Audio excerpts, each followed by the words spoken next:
It's Leah Baby, and welcome back to another YouTube video. So today we are going to be talking about food and culture, specifically Southern culture. So how did this magical idea, this video, pop up in my head? I was eating at the Calf, which I usually hate eating at the Calf, and it was Fried Chicken Wednesday. Now, everybody knows at most major HBCUs, you have specific days that's usually geared towards like traditional black household meals that you would usually find at home. Fried Chicken Wednesday is one of those meals. Like, it is one of those days, baby. Like, you gonna eat good, you gonna feel good, you gonna be real full. After you're done, you're gonna wanna go home and take a nap. That is how good that meal is. So I was like, okay, cool. I'm gonna go down and eat. I'm gonna sit down. You know, I'm eating the food and I'm talking with my homegirls, and we're all realizing, like, you know what's so crazy? Back in the day, slaves was making food like this for their masters. That's crazy. And the whole time I'm eating, I'm like, if it wasn't for slaves, we would have never had the food that we have now. Because a lot of the food that we eat, specifically in Southern culture, was influenced by West Africans, slaves, during this time. So it's funny how the food that we eat shows a big part of our history. And I guess that's where we're finna start this video at. The history of black food.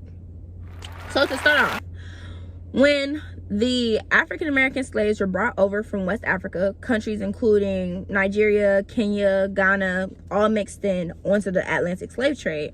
When they were brought over here, obviously we were constantly working in the fields. But not only were slaves working in the fields, they were also working in the kitchen as well. Every slave had a designated job.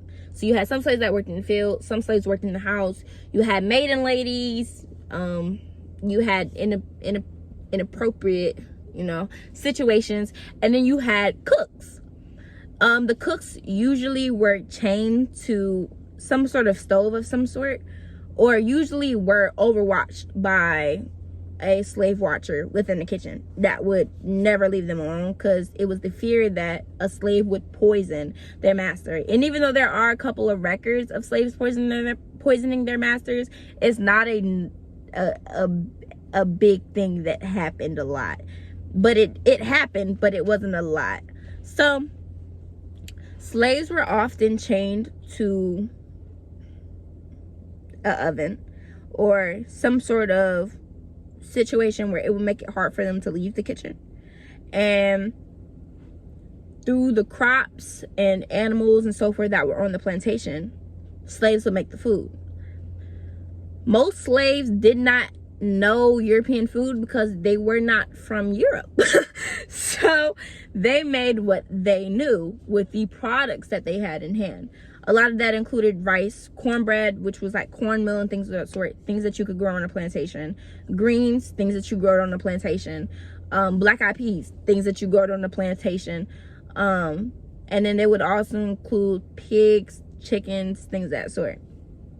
All of this became household staples for most slave owners. Now, with this follows into the history of how black Americans were able to get their food. So after a cook would make all of this food for the masters, any scraps that were left over belonged to the rest of the slaves. So that means if there was any leftover ham hog, if there was anything left over from that turkey neck, somebody was gonna make something shake. That's the best way I can explain it. You gotta do what you gotta do in the worst situation, and that's what our people are known for. So slaves usually afterwards, again, would be given those scraps and they would make meals. One staple meal made specifically from scraps would be chitlins. Usually the whole pig would be taken by the master after the slave had cooked it, and what was left was the intestines, because slave masters felt like they were too good to eat the intestines. So because of that, cooks learned how to make chitlins. As me personally, I don't eat pork, but that's just me. But I do have friends and homegirls that eat chitlins, and I mean, they say it's pretty good. I've also had other people that's like, I would never eat chitlins a day in my life. That's just, you know, one of our things, depending on the person, if you're gonna eat it or you're not gonna eat it.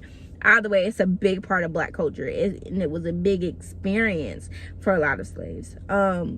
A lot of times we were left with lots of greens and vegetables and things of that sort, because main meats were not accessible to us. So if you notice, in most Black foods, you only have a few different meats that you're really going to eat, and that's chicken and pork, and it's usually the scraps of both of those things, because that's what we were given, that's what we were told to, you know, make do with.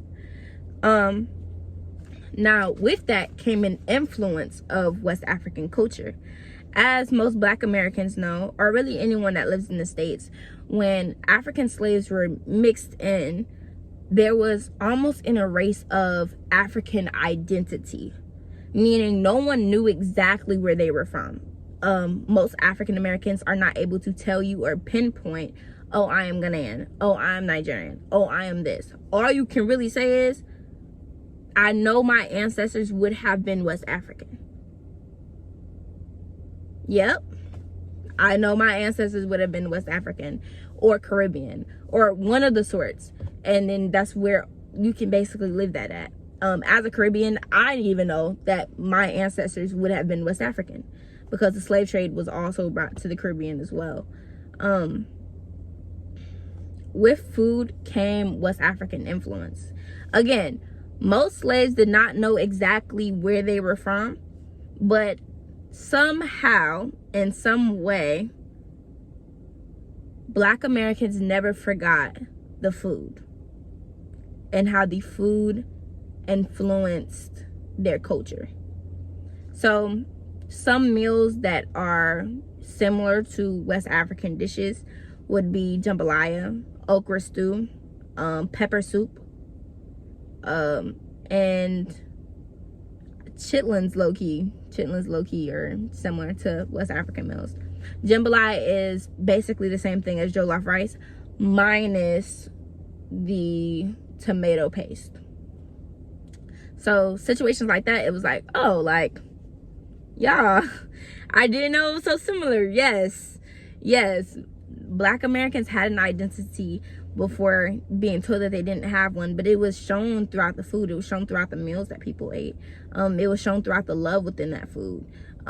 Also during this time, slaves were very known to give food to free men walking past or passerbys coming through, because it was a certain hospitality when there was a cook.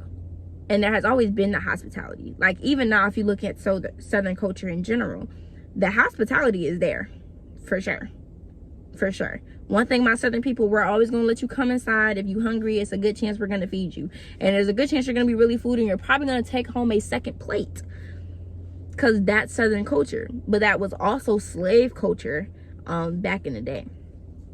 So another thing was how sometimes, or not really sometimes, recently there has been this height in Southern culture, Southern food, and the glorifying of Black cooks, and not in a good way. So say for example, the whole Aunt Jemima incident.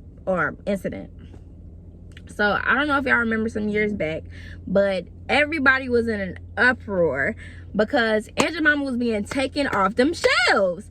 But here's the thing though, she wasn't really being taken off the shelves. Her face was being taken off the shelves. And it was this whole thing of, oh my God, why is her face being taken off the shelves? Oh my God, we're gonna die. Oh my God, my syrup isn't gonna taste the same. And the main reason she was taken off the shelves was because of the idea that she was a mammy character. She was supposed to be a cook, a kind, warm, big Black lady, you know, something that, you know, she probably gonna call you baby, probably gonna call you sweetheart when you walk in through the door, ask if you want some more. Like, that was Aunt Jemima's entire personality that we're supposed to be perceived from what was shown of her. And the reason it was such an uproar specifically for the Black community was because it wasn't because she was on the thing at all. It was because the idea of her being happy while doing it would have been a lie. Because in situations like that, she's getting the bad end of the stick. in any situation, she's getting the bad end of the stick. It glorified slave cooks, and that's what she would have been. So when you look at Black food and you look at Southern culture, you start to realize that they're the same thing. They go hand in hand, just different names. So that was today's video over food and history. And if y'all would like to know more stuff like this concerning other cultures, I would love to do some research over it. So subscribe down below, comment down below, like down below, and once again, it was Leah Baby. Come back for another video, y'all.